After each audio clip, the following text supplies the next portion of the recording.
My name is Alex Perkovich, and I'm a quality inspector for the Boeing company. So I've been flying for about 6 years or so. I went to school and got my airframe and power plant license to become a mechanic to work on the airplanes. And once I finished that, I worked for a small flight school as their mechanic, and then part-time I would also go to the school and they taught me how to fly. So I did all my flying experience in here. It took me, probably about a year to complete. But I've just been flying since. Growing up, I was always really interested in cars and trucks and things that moved on their own. But when I was about 10 or 12 years old, my neighbor, who actually owns this airplane, he would always tell me about it. And so one day he took me out to the airport to go see it, and we kind of went out there to go wash it. And we came out here, we washed it. And then of course the best way to dry off a wet airplane is to take it flying. So we took it up and flew it around. We circled over the house, and he let me take the controls for a little bit. And from about that point forward, I was really hooked. And almost every chance I got, I would go flying with him. One of the other influences I had was my grandfather. He flew for the Army. I believe it was in the 40s. He flew all different kinds of airplanes in the Army, even helicopters. And then after that, he became a crop duster for the USDA.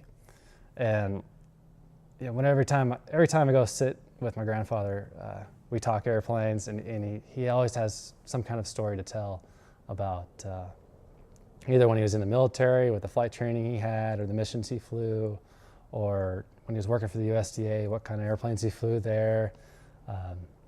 Some of the stories about when he got to pick up some airplanes from the Cessna factory when they were brand new. He got to put the first hours on them, and that's just a cool experience. So in becoming a pilot, kind of like I just mentioned, you have to go to a school of some kind. There's usually one or two at every airport.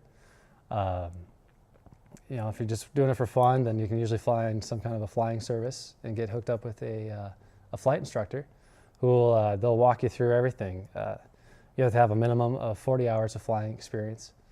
I believe 20 of it is with an instructor.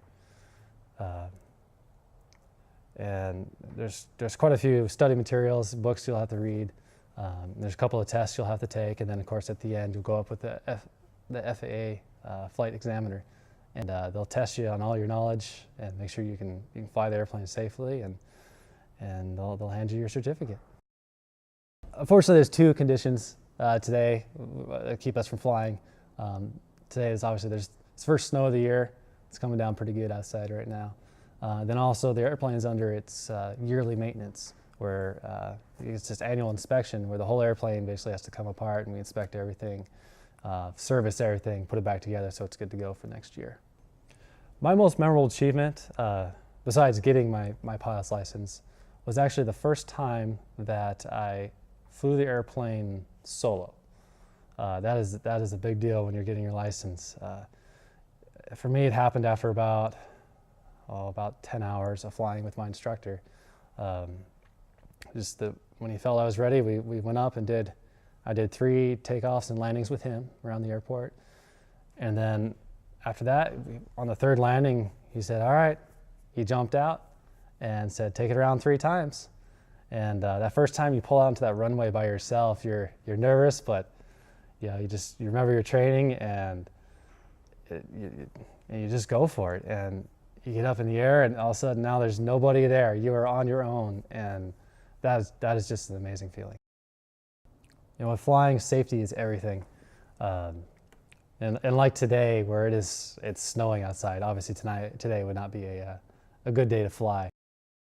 Me personally, I'm kind of a sunny day flyer. This is just a hobby for me, so I like sunshine, and that's when I fly. And you know, to go with advice for new pilots is, you know, if you're not comfortable, make sure you either have someone with you, or you just don't fly. Because you want to make sure you're safe. You want to make sure you get back on the ground safely, and you go home. Because there's always a risk in flying, and it's got to make sure you're comfortable.